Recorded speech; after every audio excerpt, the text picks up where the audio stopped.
What if your most secure investment choices actually set you up for an unexpected financial downfall? This is the story of two individuals, each convinced they've made a brilliant, safe move, only to face different but equally challenging realities. One is about to experience consistent financial setbacks, while the other will discover the harsh truth about passive assets that yield nothing on their own. When we analyze their paths over 2 decades, it becomes clear they both made critical errors in judgment. To keep our comparison fair, let's introduce Jake and Marcus. Both have accumulated $50,000 in savings. They are the same age, reside in the same city, and earn an identical annual salary of $55,000. The sole factor differentiating their financial futures lies in how they choose to deploy that initial 50 grand. Jake decides to invest his sum as a 20% down payment on a rental property priced at $250,000. He secures a modest 3-bedroom home within a desirable neighborhood, envisioning steady income. His financing involves a 30-year fixed mortgage at a 7% interest rate, a common arrangement for such an acquisition. This commitment translates to a monthly mortgage payment of approximately $1,330 that he needs to cover. Soon after, he successfully finds a tenant willing to pay $1,800 monthly, generating a seemingly solid $470 profit before other expenses. Jake feels incredibly astute, confident in his immediate financial gain and his wise property investment. Meanwhile, Marcus takes his identical $50,000 and invests it entirely in gold, whether physical bars or an ETF. He places his capital into the asset universally acclaimed for its safety, free from mortgages, tenants, or unexpected repairs. While Jake was busy, Marcus simply reviewed his investment portfolio monthly, otherwise remaining completely hands-off. For the initial years, Marcus's strategy seemed superior, as the value of gold began to climb significantly. This increase was fueled by anxieties over inflation and a general sense of global instability. Moreover, central banks were acquiring gold at unprecedented rates, further driving up its market price.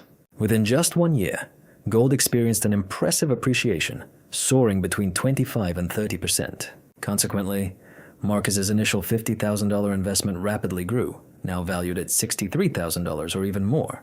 He achieved this substantial growth without lifting a finger, without any active management or effort. Marcus never dealt with plumbing issues, nor did he vet potential tenants for his investment. He wasn't awakened by late-night calls about property emergencies. He simply watched his wealth expand. In stark contrast, Jake found himself grappling with a very different and challenging reality. His first tenant caused significant damage to the kitchen before vacating the property after only 8 months. It then took Jake 6 arduous weeks to secure a new renter, resulting in a prolonged period of no rental income. Despite the vacancy, the mortgage payments, along with property taxes and insurance, continued without interruption. To make matters worse, a hefty $3,200 repair for the HVAC system became necessary in the 4th month. Considering all expenses, mortgage, taxes, insurance, maintenance, and lost rent, Jake's first year ended in a negative cash flow, not profit. Marcus, in stark contrast to Jake's struggles, found his own investment journey entirely hands-off. His phone remained silent, undisturbed by urgent calls, while his gold investment quietly appreciated by 30%. Witnessing Jake's relentless challenges, Marcus began to feel a growing sense of sympathy for his friend's predicament.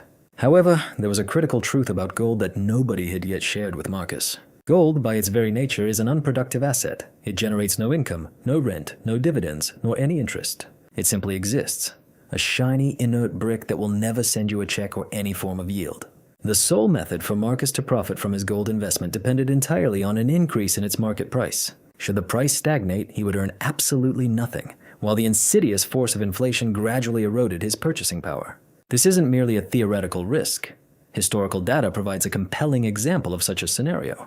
Between 1980 and 2000, spanning 2 full decades, gold actually depreciated in value, rather than just underperforming. If one had acquired gold at its peak in 1980, they would not have broken even until the year 2008.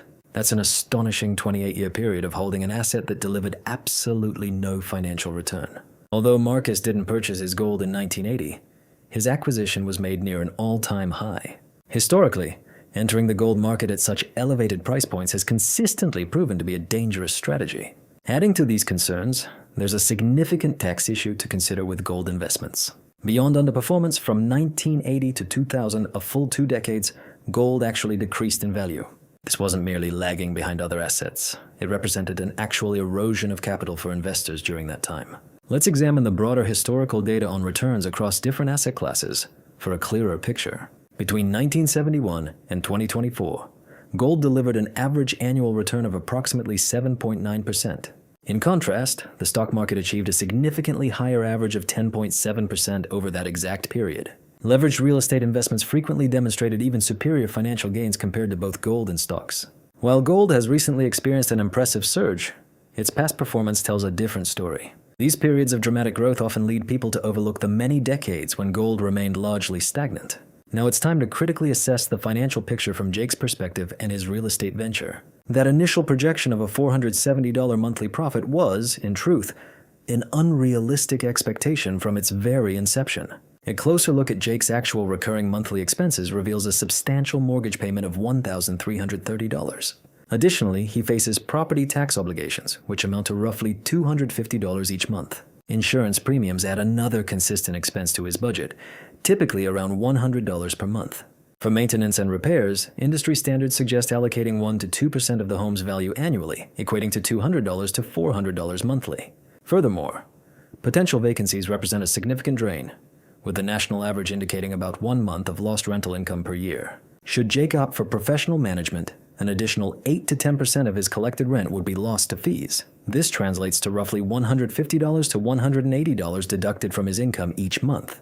When all these expenses are tallied, Jake's true monthly outlay ranges between $1,880 and $2,260, directly against his $1,800 rental income. This stark reality reveals that during the initial years, Jake would either barely cover his costs or, more likely, face a monthly deficit. What's more concerning is that these calculations don't even account for unexpected events, which inevitably arise in property ownership.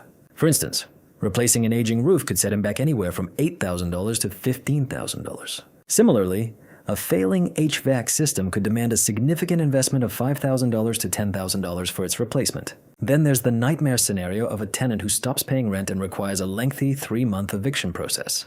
The financial and emotional toll of such an ordeal is immeasurable in the worst possible sense. Should Jake choose to self-manage, hoping to save on property management fees, he would instead be sacrificing his personal time and peace of mind. If one were to calculate his effective hourly wage, factoring in all the time invested, his earnings could potentially fall below minimum wage.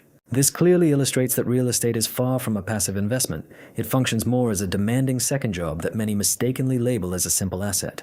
The initial excitement around Jake's investment choices begins to wane as the reality of his property venture becomes clearer. As the third year approached, a noticeable shift began to occur in the broader financial landscape. The spectacular surge in gold prices, which had initially captured so much attention, started to lose its momentum and cool off. This turn of events was, in fact, consistent with historical market trends for such volatile assets. These developments would soon put both Jake's property investment and his gold speculation into a new, more challenging perspective. Unexpected costs frequently arise in property ownership, such as an $8,000 to $15,000 bill for a new roof. An HVAC system replacement can also set an owner back significantly, typically costing between $5,000 and $10,000. Then there are the invaluable, yet negative experiences of dealing with a non-paying tenant requiring a 3-month eviction process. Jake's decision to self-manage, hoping to save on property management fees, meant sacrificing his free time and peace of mind. When calculating his actual net profit against the hours invested, his effective hourly earnings might fall below minimum wage. Real estate, contrary to popular belief, is not a passive investment. It functions more like a demanding second job. As fear subsides, gold typically spikes during periods of panic before its value either stabilizes or gradually declines. Indeed, between 2012 and 2019, gold prices remained largely stagnant, offering neither income nor capital appreciation for 7 years. Consequently, Marcus found himself holding an investment that was neither expanding in value nor generating any returns. Each passing year, inflation steadily eroded his buying power, meaning his $63,000 in gold had less real value than 3 years prior. Jake, in contrast, continued to put in the hard work, and gradually the financial indicators began to shift in his favor. Unlike fixed expenses, rental income tends to appreciate with inflation, typically increasing by about 3 to 4% annually. By the 5th year, Jake's tenant was paying around $2,000 per month, increasing to approximately $2,250 by the 8th year. Crucially, his mortgage payment remained constant at $1,330, exactly the same amount as on the initial day of purchase. This widening difference between rising rent and his fixed mortgage meant a larger portion of each payment reduced the principal, accelerating his equity growth. Beyond the rental income, the property itself was steadily gaining value, appreciating at a conservative annual rate of 3.5%. By the 5th year, Jake's initial $250,000 home had grown in worth to approximately $295,000. This upward trend continued, with the house's value reaching around $345,000 by the 10th year of ownership. Despite these financial improvements, Jake still faced the ongoing challenges of property management. He continued to handle tenant calls, coordinate necessary repairs, and manage the inevitable turnovers. However, the financial picture was no longer bleak. The calculations now clearly favored him. Jake had achieved a positive cash flow, meaning his rental income exceeded all his expenses. Consequently, his overall net worth was consistently increasing, reflecting his growing financial stability. In stark contrast, Marcus had chosen an entirely passive approach, doing absolutely nothing with his investment. And true to his strategy, the returns he received were precisely nothing, offering no real gains. Let's expand our view to consider the full impact over 2 decades of consistent property appreciation. After 20 years, with the same 3.5% annual growth, Jake's property was now valued at roughly $490,000.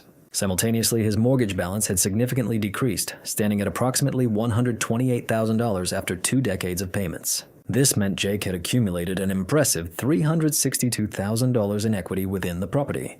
This substantial equity was built from an initial $50,000 down payment, compounded by 15 years of positive cash flow even after all costs. Marcus's approach involved no tenant interactions or rental income, relying solely on the asset's price appreciation. After a 28% capital gains tax on his profits, Marcus's net position was approximately $182,000. Jake, however, saw his post-tax investment value reach between $420,000 and $460,000. This left Marcus with a significantly smaller after-tax sum of around $182,000 compared to Jake's substantial gains. The vast disparity in their financial outcomes ultimately boils down to a single critical element: leverage. Jake deployed $50,000 to acquire control over a $250,000 asset, achieving an impressive 5-to-1 leverage ratio. This powerful mechanism ensured that each dollar of market appreciation on his property multiplied its impact 5-fold. In contrast, Marcus used his $50,000 to purchase an equivalent value in gold, operating without any leverage, a simple 1-to-1 exchange. When the underlying asset grows, leverage becomes a potent force, and over 2 decades, Jake's strategic use of it truly soared. To offer a balanced perspective and not just highlight gold's drawbacks, it's crucial to acknowledge the challenges inherent in real estate. Real estate is notoriously illiquid. If Jake needed $10,000 urgently, he couldn't sell just a portion of his property. He would have to take on more debt or sell the entire asset, a process spanning several months. Furthermore, transaction costs are substantial. Selling means Jake faces 5 to 6% in agent commissions, plus closing costs, and potential capital gains taxes. For his $490,000 property, these combined expenses would deduct $25,000 to $35,000 from his proceeds before he sees any money. Another significant risk is concentration. Jake's entire investment is tied to one property in a single neighborhood and city. If the local economy falters or a disaster strikes, his net worth takes a direct hit. Finally, the time commitment is immense. Over 20 years, Jake spent thousands of hours managing, repairing, screening tenants, handling emergencies, and constant worrying. The immense hours Jake dedicated to his property had an intrinsic worth, though never reflected in financial statements. While real estate can generate significant wealth, it invariably demands a considerable personal investment in return. Without a willingness to commit that level of time and endure the associated stress, the financial returns might not be as appealing. Switching focus, gold itself isn't inherently a poor investment choice for everyone. However, it becomes a flawed strategy when approached in the same manner Marcus did, as his primary asset. Gold truly excels when utilized for its intended purpose, as a protective hedge within a diversified portfolio, not a centerpiece. A prime example is 2008, when the stock market plummeted by 37%. Yet gold saw a robust 25% increase. Similarly, during the COVID-19 pandemic, gold experienced a significant rise while most other assets struggled. Even more recently, amidst the inflation surges of 2022 and 2023, gold consistently outperformed most other asset classes. Had Marcus allocated just 10 to 15% of his holdings to gold, diversifying the rest into stocks, property, or bonds, he would have secured crucial protection against crises without sacrificing 2 decades of potential growth. Another compelling advantage of gold lies in its sheer simplicity as an asset. There are no tenants to manage, no property upkeep, and no recurring property taxes to worry about. It completely eliminates those disruptive 2 a.m. phone calls typically associated with property ownership. Essentially, you acquire it and then largely forget about it, requiring minimal ongoing involvement from your side. Gold should strategically serve as a protective hedge within a portfolio, rather than being its central component. For instance, in 2008, while the stock market plunged by 37%, gold remarkably climbed by 25%, demonstrating its counter-cyclical nature. Similarly, during the initial chaos of COVID, gold prices soared even as most other markets experienced significant downturns. More recently, amidst the inflation spikes of 2022 and 2023, gold proved to be a superior performer compared to the majority of asset classes. Had Marcus allocated just 10 to 15% of his wealth to gold and diversified the remainder, he would have gained crisis resilience without sacrificing 2 decades of growth. Beyond its financial merits, gold holds a critical role in nations plagued by unstable currencies, precarious property rights, or political turmoil. In such challenging environments, gold transcends mere investment. It becomes an essential tool for survival and security. Its inherent portability, universal acceptance, and independence from government backing ensure it retains value regardless of external pressures. However, the true issue isn't with gold itself. The real problem emerges when one commits entirely to any single asset. The mistake lies in placing all your capital into one basket and mistakenly believing that constitutes a sound financial strategy. Neither Jake nor Marcus made an incorrect choice in their preferred asset. Their error was in the extent of their commitment. Jake, for instance, went all in on a single illiquid asset that consistently demanded his time, money, and unwavering patience each month. While he successfully achieved leverage, cash flow, and appreciation, every dollar of these gains came with a corresponding personal cost. Marcus, on the other hand, committed entirely to an asset that inherently produces no income, yield, or compounding returns.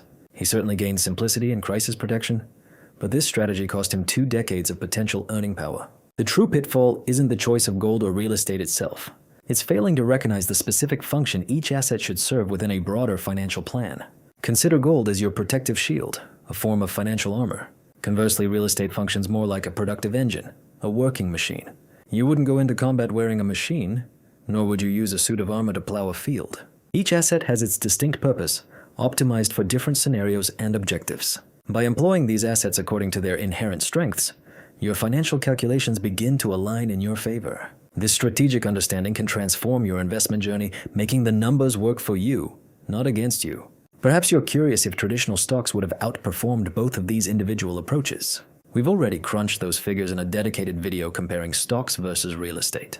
The outcomes we discovered might genuinely surprise you, challenging many common assumptions.